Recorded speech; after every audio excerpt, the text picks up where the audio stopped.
అందరికీ నమస్కారం అండి. పొట్లూరి సుబ్రహ్మణ్యం గారు రచించినటువంటి ఒక మంచి కథని విందామా? కేశవయ్య ఆ పల్లెటూరులో తన చెల్లెలు వివాహం అంత ఘనంగా చేస్తాడని ఎవరూ ఊహించి ఉండలేదు. పల్లెటూరులో వ్యవసాయం చేసుకునే కేశవయ్య చెల్లెల్ని ఇంజనీర్కిచ్చి చేశాడు. తల్లిదండ్రులు ఉన్నా ఈడు వచ్చినప్పటి నుండి పెత్తనమంతా కేశవయ్యదే. 6 మైళ్ళ దూరంలో ఉన్న తెనాలికి వెళ్ళి వస్తూ ఎస్ఎల్సి వరకు చదివి సేద్యంలో దిగాడు. చెమటోడ్చి 6 ఎకరాల ఆస్తిని 10 ఎకరాలు చేశాడు. పట్నం సంబంధాలు మనం తూగలేమురా అని తల్లిదండ్రులు ఎంత చెప్పినా వినకుండా 2 లక్షల రూపాయలు కట్నం కింద ఇచ్చి దాంతోపాటు 50 సవర్ల బంగారం చెల్లికి పెట్టి పెళ్లి ఖర్చులు తనే భరించాడు. నాజుగ్గా ఉన్న చెల్లెలు రాజ్యలక్ష్మి పక్కన హుందాగా నిలబడి ఉన్న ఇంజనీరు శంకర్రావును అందరూ చిలక గోరెంకల్లా ఉన్నారు అని పొగుడుతూ ఉంటే ఆకాశంలో తేలిపోయాడు కేశవయ్య. తను పెద్దగా చదువుకోకపోయినా చెల్లెల్ని మాత్రం బాగా చదువుకున్న కుటుంబంతో సంబంధం కలిపాడు. అత్తగారింటికి పంపేటప్పుడు తన స్థితికి తగ్గట్లు అన్ని లాంఛనాలతో పాటు ఎన్నో కానుకలు అందజేశాడు. కారెక్కబోతూ అన్నకాళ్ళకి నమస్కరించి లేచిన చెల్లెలి చేతిలో పెట్టిన తన వాటా పొలం అగ్రిమెంటు పత్రాలు చూసి నివ్వరపోయింది రాజ్యలక్ష్మి. ఏమిటిది అన్నయ్య, త్యాగానికైనా హద్దుండాలి. నాకింత కట్నమిచ్చి ఇంత వైభవంగా పెళ్లి చేశావు, ఇంకా ఆస్తిలో నాకు వాటా కూడానా అంటూ ఏడ్చింది. ఏం పర్వాలేదమ్మా, పసుపు కుంకుమల కింద నేను సంతోషంగా ఇస్తున్నాగా, తీసుకో అన్నాడు కేశవయ్య. వద్దు, క్షమించు బావా, నీ ఆస్తిలో మాకు వాటా. నీకింకా పెళ్లి కాలేదు, నువ్వు పెళ్లి చేసుకోవాలి. ముసలి తల్లిదండ్రులను చూసుకోవాల్సిన బాధ్యత కూడా నీ మీదే ఉంది. పల్లె అయినా వ్యవసాయం ఖర్చులు ఎంతుంటాయో నాకు తెలుసు. లక్ష్మి, ఆ కాగితాలు ఇచ్చేసేయ్ మృదువుగా అన్నాడు శంకర్రావు. అంత పెద్ద ఇంజనీరు శంకర్రావు బావ అన్నప్పుడల్లా కేశవయ్య మనసు గాలిలో తేలిపోతూ ఉంటుంది. ఈ మారుమూల పల్లెలో పడుండే తనెక్కడా? వైజాగ్లో ఇంజనీర్ ఉద్యోగం చేస్తూ 10 మందిలో గొప్పగా తిరిగే తన చెల్లెలు భర్తెక్కడా? తన చెల్లెలిని ఒక విద్యావంతుడికి ఇవ్వబట్టి కదా తనకింత గౌరవం వచ్చిందని మురిసిపోతుంటారు. తిరిగి తన చేతికి ఇవ్వబోతున్న చెల్లెల్ని చేతులు పట్టుకొని ఆపి, బావా, ఒకసారి పసుపు కుంకుమల క్రింద ఇచ్చిన ఆస్తి తిరిగి తీసుకోకూడదు, కాదనకు అన్నాడు కేశవయ్య ఎంతో నమ్రతగా. శంకర్రావు మృదు స్వభావి, చాలా తక్కువగా మాట్లాడుతాడు. సరే బావా, పొలం మాకని ఇచ్చినా దీన్ని మేము ఎప్పటికీ అమ్మేది లేదు, నీ సాగుబడిలోనే ఉంటుంది. చేతిలోని అగ్రిమెంటు పత్రాలు తీసి అతని దగ్గరే దాచి ఉంచమని ఇచ్చాడు. చెల్లెల్ని అత్తగారింట వదలడానికి వచ్చిన కేశవయ్యను నెత్తిన పెట్టుకొని చూశాడు శంకర్రావు. తన ఆఫీస్లోని తోటి ఇంజనీర్లను ఇంటికి డిన్నర్కి పిలిచి, ఈయన మా బావ అంటూ తెల్లని పంచకట్టులో ఉన్న తనను ఏమాత్రం అవమానం ఫీల్ కాకుండా అందరికీ పరిచయం చేయడం కేశవయ్యకు ఎంతో ఆనందం అనిపించింది. తర్వాత 2 రోజులు సెలవు పెట్టి భార్యని, బావ కేశవయ్యను వైజాగ్ అంతా తిప్పి చూపాడు.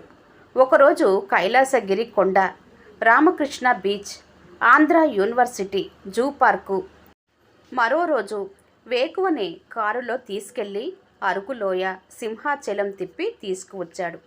తన పల్లెకు తిరిగి వచ్చిన కేశవయ్య గ్రామస్తులకు తన బావ తనకు చేసిన మర్యాదలను, చూపిన ఆప్యాయతలను కథలుగా చెప్పి అందరినీ ఆశ్చర్యపరిచాడు. చెల్లెల నుంచి అతనికో ఉత్తరం వచ్చింది. పూజ్యులైన అన్నయ్యకు నమస్కారం. అన్నయ్య, నువ్వు ఇంత ఖర్చు పెట్టి పెళ్లి చేసినందుకు నాకు క్షణక్షణం మనసు కలవర పెడుతూ ఉంది. నిద్ర కూడా పట్టడం లేదు. నువ్వు కట్న కానుకలు ఇవ్వడం వల్లనైతేనేమి, భారీగా పెళ్లి జరిపించటం వల్లనైతేనేమి నువ్వు 1,00,000 రూపాయల వరకు అప్పు పడ్డావని నాకు తెలుసు.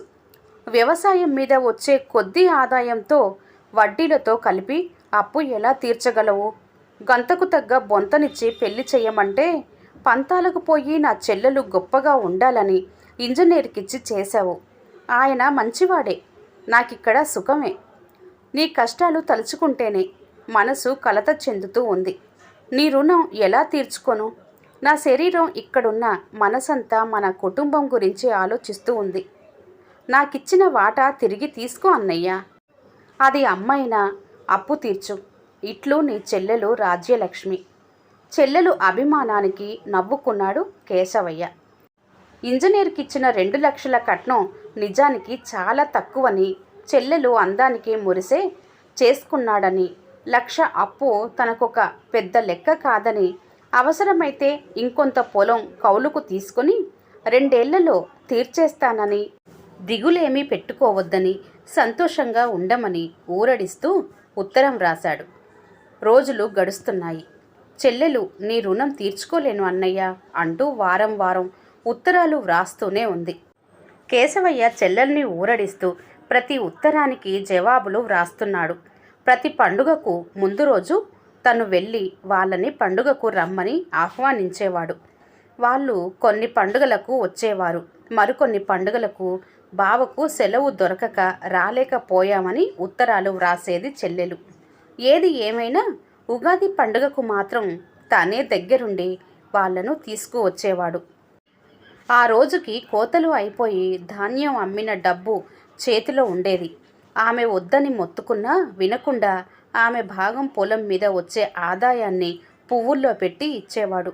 అంతేకాక తన ఖర్చుతో బావకు చెల్లెలికి కొత్త బట్టలు పెట్టేవాడు. 3వ ఉగాదికి ఆమె గర్భవతైంది. కేశవయ్య ఆనందం అంతా ఇంత కాదు.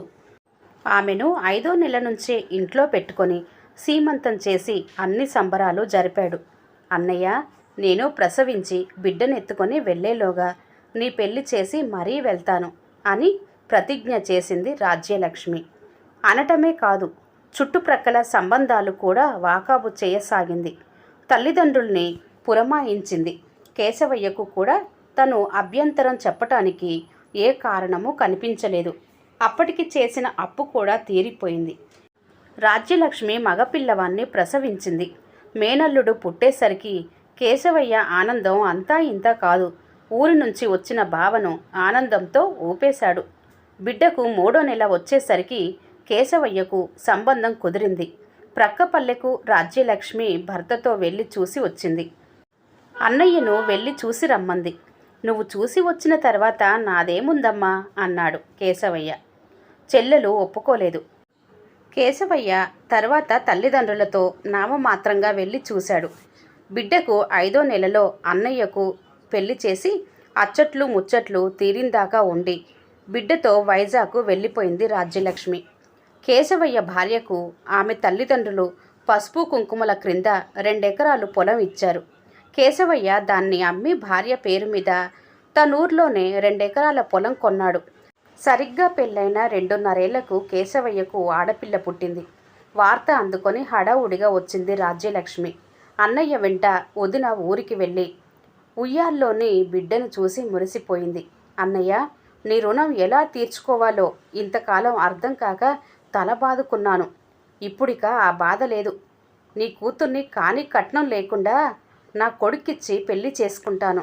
నోట్లో వ్రేలేసుకొని తన చెంగు పట్టుకొని నిలబడి ముచ్చటగా ఉన్న తన 3 ఏళ్ల కొడుకు తల నిమురుతూ అంది. అలాగే లేమ్మా అన్నాడు కేశవయ్య నవ్వుతూ. ఒప్పుకోలేదు రాజ్యలక్ష్మి. అన్నయ్య చేత వదిన చేత ఆ విధంగా ఒట్టేయించుకుంది. రోజులు గడుస్తున్నాయి. రాజ్యలక్ష్మి ప్రతి ఉత్తరంలోనూ అన్నయ్యకు తన ఒట్టు సంగతి గుర్తు చేసి నీ కూతురు సుమతి నా కోడలు అని వ్రాసేది. చెల్లెలి ప్రేమాభిమానాలకు మురిసిపోయేవాడు కేశవయ్య. అలాగే లేమ్మా అంటూ జవాబు వ్రాసేవాడు. కాలక్రమంలో రాజ్యలక్ష్మి కొడుకు ఆనంద్ 15 ఏళ్ల వాడయ్యాడు. వైజాగ్లో 10th చదువుతున్నాడు.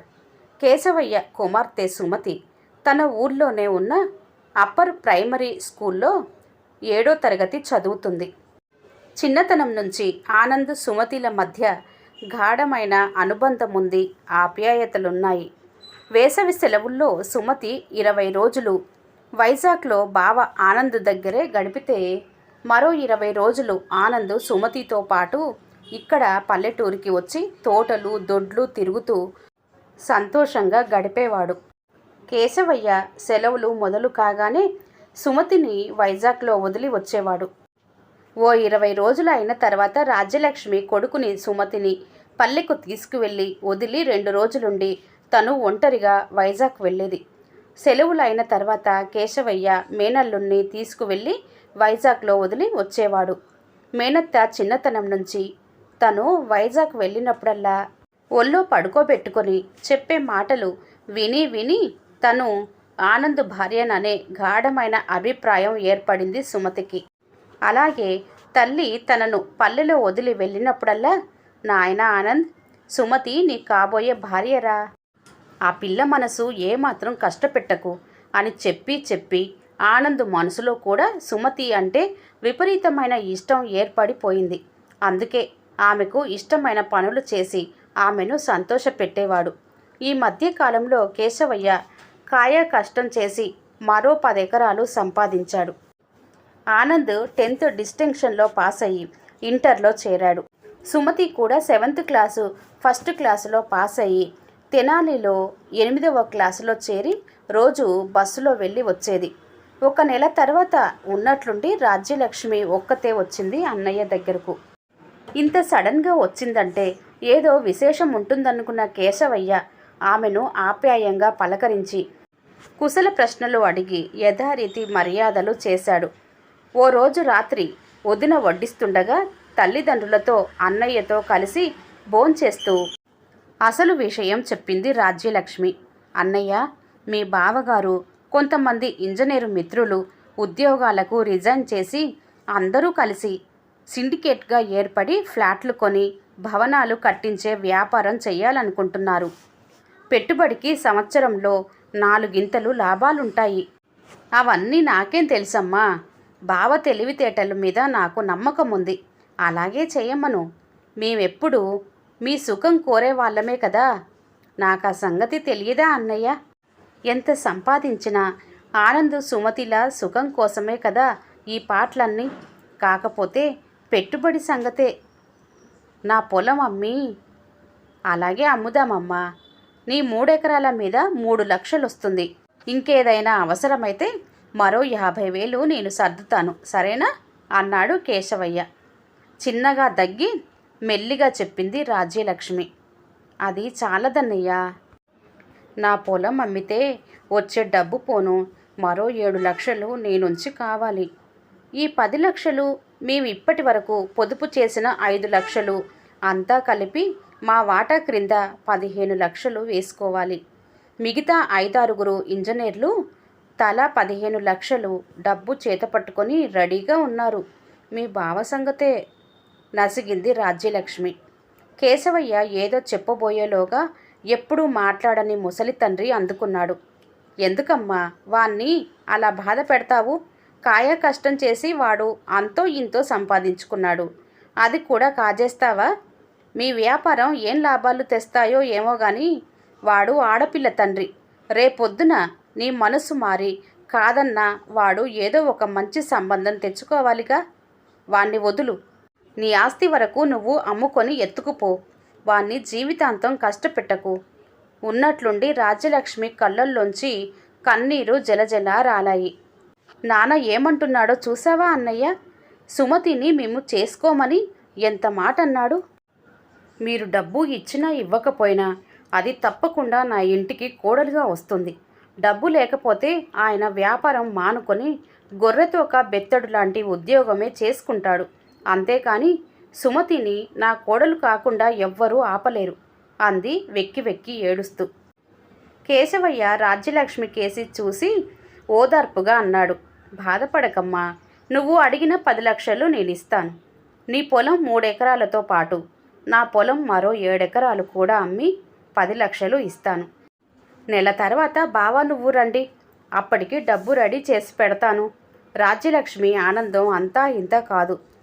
మరుసటి రోజే వైజాగ్ వెళ్ళిపోయింది.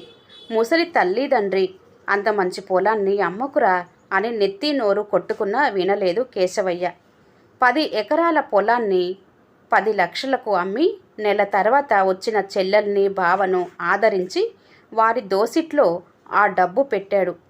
బాగా వృద్ధిలోకి రావాలని ఆ రోజు దైవ ప్రార్థనలు చేయించాడు. చూస్తుండగానే 8 సంవత్సరాలు గడిచిపోయాయి. ఈ 8 ఏళ్ల కాలంలో ఎన్నో మార్పులు వచ్చాయి. కేశవయ్య మంచి మనస్సుతో ఇచ్చిన 10 లక్షల రూపాయలకు తను మరో 5 లక్షల రూపాయలు కలిపి 15 లక్షల రూపాయలు పార్ట్నర్షిప్లో పెట్టిన ఇంజనీర్స్ సిండికేట్ వ్యాపారం కనక వర్షం కురిపించింది. కోట్లు సంపాదించాడు శంకర్రావు. బంగళాలు, తోటలు, కార్లు. అతని స్టేటస్ విపరీతంగా పెరిగిపోయింది. వైజాగ్లోని అపర కుబేరుల్లో ఒకడయ్యాడు. రాజ్యలక్ష్మి ఒళ్ళంతా బంగారమే. ఈలోగా ఆనంద్ కంప్యూటర్స్లో ఎంటెక్ పూర్తి చేశాడు. అతను హైదరాబాదులో ఒక ప్రైవేటు సంస్థలో పెద్ద జీతంతో ఉద్యోగం చేస్తున్నాడు. అతని తర్వాత ఆశయం స్టేట్స్కు వెళ్ళటం. ఇకపోతే సుమతి తెనాలిలో మ్యాథ్స్ బీఎస్సీ డిగ్రీ పూర్తి చేసి అందాల బొమ్మలా తయారై బావతో పెళ్లి కోసం సిద్ధంగా ఉంది. ఆనంద్ సుమతిల మధ్య ప్రేమ ఉత్తరాలు, తీయని పెళ్లి కబుర్లు, ఊహలు నిర్విరామంగా జరిగిపోతున్నాయి. పెద్దలు నిర్ణయించే పెళ్లి ముహూర్తం కోసం ఎదురు చూస్తున్నారు. పరిస్థితిలో పెద్దగా మార్పు రానిది కేశవయ్యలోనే. చెల్లెలు కోసం తన ఆస్తిలో 7 ఎకరాలు అమ్మగా తర్వాత అతను మరో 3 ఎకరాలు మాత్రం కొనగలిగాడు. మొత్తం 10 ఎకరాలు పొలం సాగు చేస్తూ ముసలి తల్లిదండ్రులను పోషిస్తూ కుమార్తెను డిగ్రీ దాకా చదివించాడు. ఇంతకు ముందులా రాజ్యలక్ష్మి తరచూ అన్న ఇంటికి రావడం లేదు. ఆమెకు వచ్చే ఆదాయం లెక్కలు చూసుకోవడంలోనే కాలమంతా సరిపోతూ ఉంది. కేశవయ్య 4 ఉత్తరాలు వ్రాస్తే తీరుగా ఉండడం లేదన్నయ్య అంటూ పొడి పొడి అక్షరాలతో ఒక ఉత్తరం ముక్క వ్రాస్తుంది. అందుకే అమ్మాయి డిగ్రీ పూర్తి కాగానే పెళ్లి ముహూర్తాల గురించి మాట్లాడదామని ఆ రోజు వైజాగ్ వెళ్ళాడు కేశవయ్య. బావతో చెల్లెలితో విషయం కదిపాడు. నాదే ఉంది బావా, మీ చెల్లెలి నిర్ణయమే నా నిర్ణయం. శంకర్రావు ఎప్పటిలాగానే అన్నాడు. ఆనంద్ స్టేట్స్కి వెళ్ళాలనుకుంటున్నాడన్నయ్య. వాడు వెళ్ళి వచ్చిన తర్వాత ఆలోచిద్దాం అంది రాజ్యలక్ష్మి. ఇందులో ఆలోచించేదేముందమ్మా, చాలామంది ఇప్పుడు ఒకేసారి పెళ్ళిళ్ళు చేసుకొని ఫారిన్ వెళ్తున్నారు. పెళ్లి చేసి పంపించేస్తే ఇద్దరు చిలక గోరెంకల్లా ఒకరికొకరు తోడుగా ఉంటారు. ఏం చెప్పడానికి తోచలేదు రాజ్యలక్ష్మికి. అన్ని వారం రోజుల్లో ఆలోచించి ఉత్తరం రాస్తానన్నయ్యా. ఇన్కమ్ ట్యాక్స్ వాళ్లకు లెక్కలు ఇవ్వాలి. ఆడిటర్సు ఆ పనిలో ఉన్నారు. నేను దగ్గరుంటే కానీ పని కాదు. నువ్వెళ్ళన్నయ్యా అంది. అలాగేనమ్మా, నేను వస్తా అంటూ తిరుగు ప్రయాణం అయ్యాడు. తన కుమార్తె ఇంత ఆస్తికి వారసురాలవుతున్నందుకు అతని ఆనందం అంతా ఇంతా కాదు. ఆ ఆనందం మూటగట్టుకొని వచ్చిన కేశవయ్య ఇంట్లో అందరికీ త్వరలో తన చెల్లెలు రాజ్యలక్ష్మి ఉత్తరం వ్రాస్తుందని, అప్పుడు అందరూ వైజాగ్ వెళ్ళి ముహూర్తాలు పెట్టుకొని రావలసి వస్తుందని చెప్పాడు. అంతేకాక కేశవయ్య తన కుమార్తె అదృష్టాన్ని ఊరంతా చెప్పి కుమార్తె పెళ్ళి ఎంత వైభవంగా చెయ్యాలో, ఎంత ఖర్చవుతుందో, లాంఛనాలు ఏమివ్వాలో ఊరి పెద్దలతో చర్చిస్తూ సంతోషంగా గడిపేస్తుంటే సుమతి మధురమైన ఊహలతో, తీయని కలలతో కాలం గడుపుతుంది. చెల్లెలి ఉత్తరం కోసం ఎదురు చూస్తున్న కేశవయ్యకు 15 రోజులైనా జవాబు రాలేదు. మళ్ళీ ఓ ఉత్తరం రాసి పడేశాడు. దానికి జవాబు రాలేదు. నేను మళ్ళీ ఓసారి వైజాగ్ వెళ్ళి వస్తానమ్మా అన్నాడు కుమార్తెతో ఒకరోజు. ఎందుకు నాన్న మాటి మాటికి అంతంత దూరం వెళ్ళి వస్తానంటావు? ఇంకొన్ని రోజులు చూద్దాం. ఇంకో వారం గడిచింది. జవాబు లేదు. ఆ రోజు కేశవయ్య చెల్లెలు ఉత్తరం కోసం అప్పటి వరకు ఎదురు చూసి పొలం వైపు వెళ్ళాడు. ఓ అరగంట తర్వాత ఇంటి వరండాలోకి వచ్చిన సుమతికి తమింటి వైపే వస్తున్న పోస్ట్ మ్యాన్ కనిపించాడు. చూస్తుండగానే అతను ఆమె చేతిలో ఓ లెటర్ పెట్టి వెళ్ళిపోయాడు. అది వైజాగ్ నుంచి తన మేనత్త వ్రాసిన ఉత్తరం. శరీరం గాలిలో తేలిపోతుండగా తన గది తలుపులు తోసుకొని వెళ్ళి బెడ్ మీద వెల్లికిలా పడుకొని ఆ ఉత్తరం విప్పింది. ముందు ఎంత ఊహల్లో తేలిపోయిందో ఆ ఉత్తరం చదివిన తర్వాత ఆమె అంత నిరాశతో కుంగిపోయింది. కొంతలో కొంత ఆ ఉత్తరం తన తండ్రి చేతిలో పడనందుకు ఎంతో సంతోషించింది. అదే కనుక తన తండ్రి చేతిలో పడి ఉంటే తన తండ్రి ఏమైపోయేవాడో తలుచుకుంటేనే ఆమెకు భయంగా ఉంది. అన్నయ్య, ఒకప్పుడు నీ రుణం తీర్చుకోవటానికి సుమతిని నా కొడుక్కి చేసుకుంటానన్నది నిజమే. కానీ ఇప్పుడు ఆలోచిస్తే నా అమాయకత్వానికి నాకు నవ్వొస్తుంది. అన్నగా నీ బాధ్యతగా నా పెళ్లి చేశావు. ఆస్తిలో నా వాటా నాకిచ్చావు. ఇందులో నేను నీకు రుణపడి ఉన్నది ఏముంది చెప్పు? నీవు నీ ఆస్తి అమ్మి 8 ఏళ్ల క్రితం ఇచ్చిన 7 లక్షలు ఈనాటికి బ్యాంకు వడ్డీ రేట్ల ప్రకారం 16 లక్షలు అవుతుంది. ఆ మొత్తానికి చెక్కు పంపిస్తున్నాను.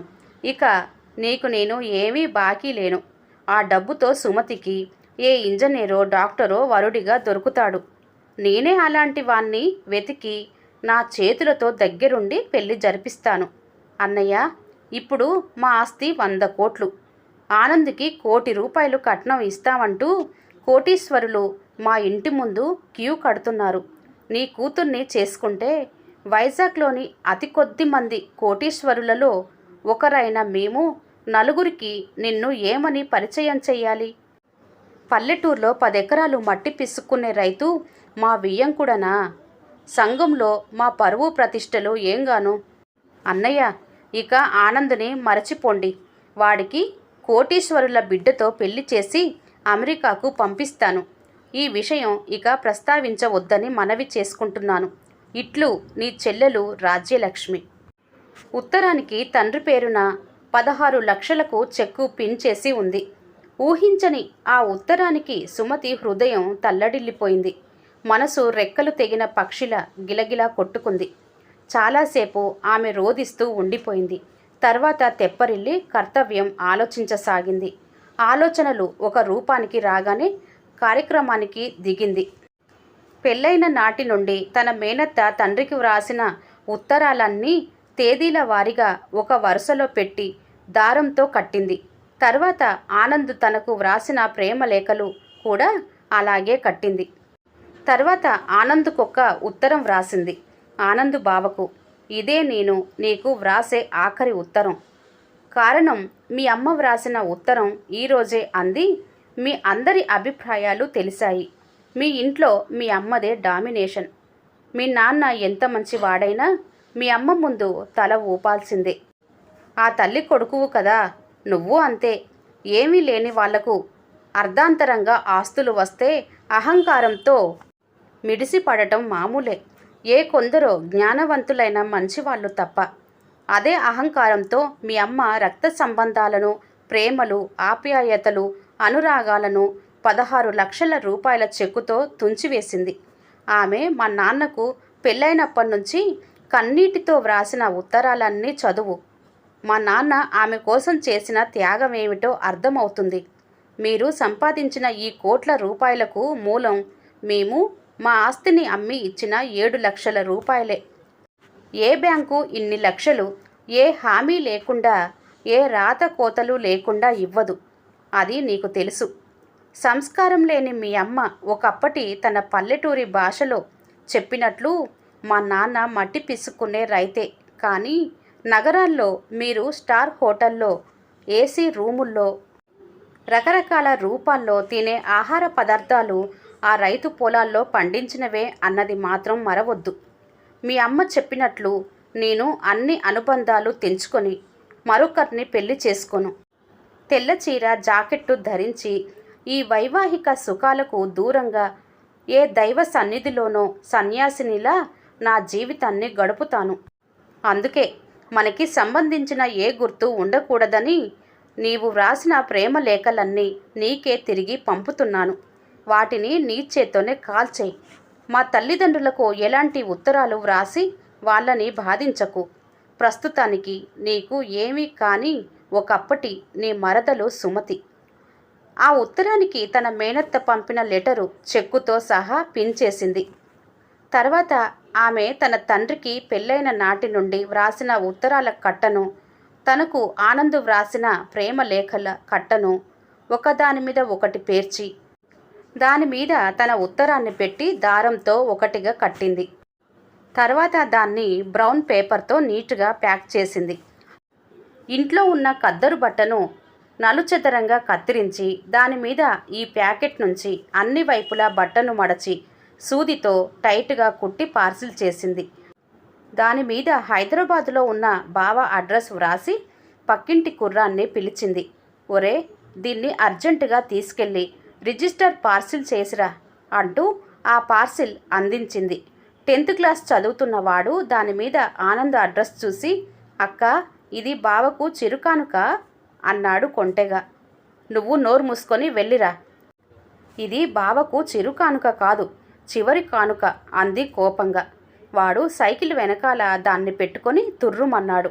చిన్నప్పటి నుండి వాడికి వీళ్ళ ప్రేమ కథ తెలుసు. వీడే మొదటి నుండి సుమతి వ్రాసిచ్చిన లెటర్లు పోస్టులో వేసేది. వాడు పార్సిల్ పోస్టు చేసి రసీదు తెచ్చిచ్చిన తర్వాత సుమతి మనసు కుదుట పడింది. ఆ రోజు పొలం నుండి వస్తూనే కేశవయ్య, తల్లి, మీ అత్తయ్య దగ్గర నుండి ఇప్పటికీ ఉత్తరం రాలేదు. రేపే వైజాగ్ వెళ్ళి వస్తాను అన్నాడు. వద్దులే నాన్న, అక్కడ అత్తయ్యకెన్ని పనులో, ఇంకో 10 రోజులు చూసి అప్పుడు వెళ్దువు గానిలే అంది అసలు విషయం చెప్పకుండా. ఎన్ని పనులున్నా స్వంత పనికి అవన్నీ అడ్డు వస్తాయట అమ్మ. గొనుక్కుంటూ లోపలికి వెళ్ళిపోయాడు కేశవయ్య.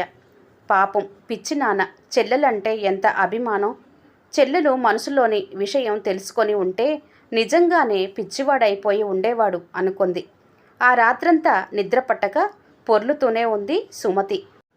బావ ఆ ఉత్తరం చూసి ఎలా రియాక్ట్ అవుతాడో, ఎలాంటి జవాబిస్తాడోనన్నది ఆమె ఆలోచన. చిన్నతనం నుంచి తల్లిదండ్రుల ఎడల భయభక్తులు ఉన్న బావ తల్లి నిర్ణయాన్ని కాదనగలడా? వాళ్లను ఒప్పించి ఎలాగైనా తనను చేసుకుంటాడా? కానీ తనకు నమ్మకం ఉంది, తనను తప్పక చేసుకుంటాడని.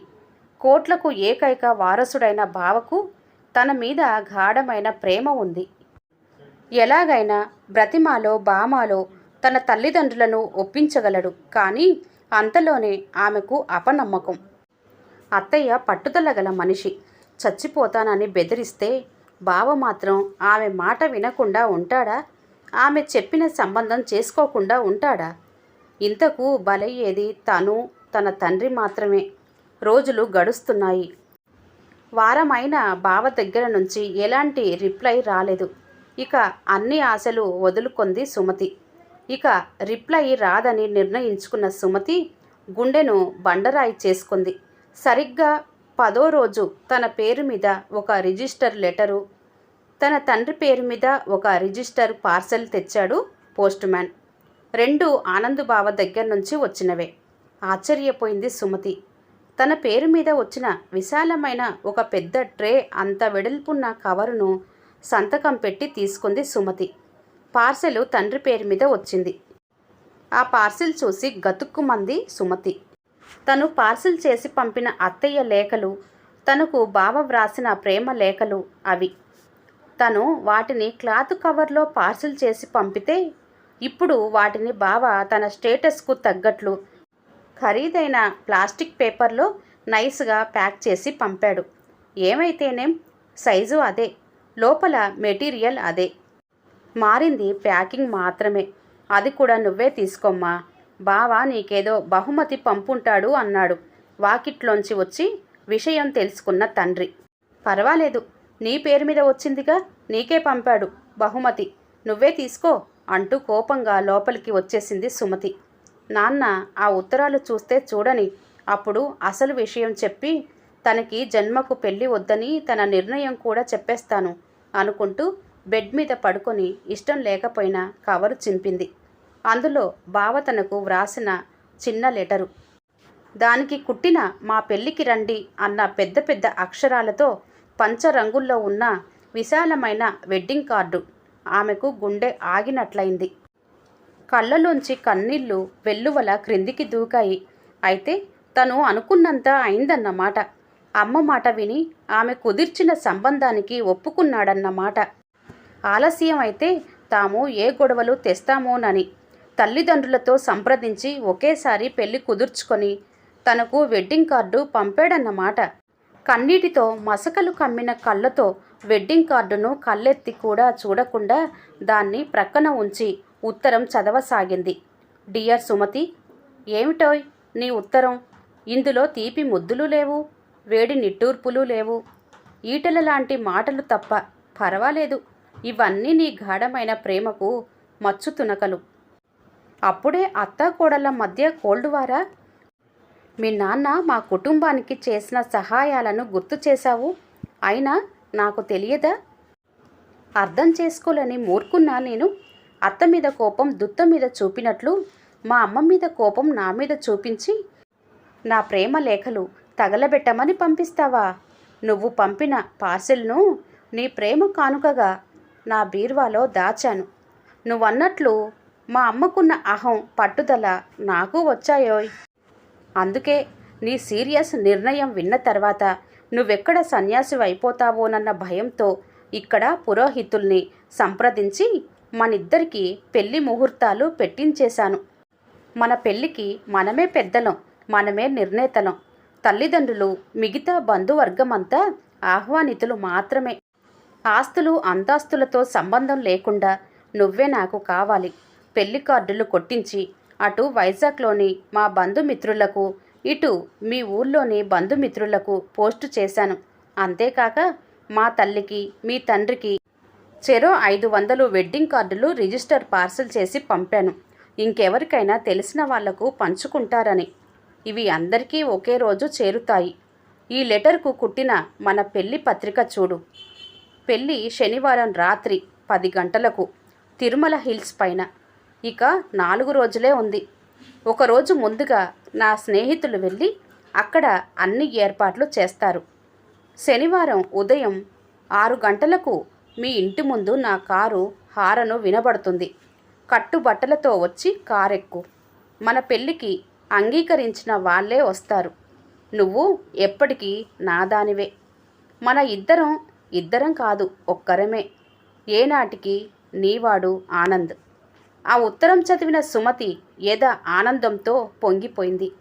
ఈ 10 రోజులు ఆవేదనతో, ఆలోచనతో కాంతి తగ్గిన ఆమె ముఖంలో కాంతి మళ్ళీ ఎగబ్రాకింది. మెల్లగా ఆ వెడ్డింగ్ కార్డును చేతిలోకి తీసుకొని ముద్దు పెట్టుకొని చదివింది.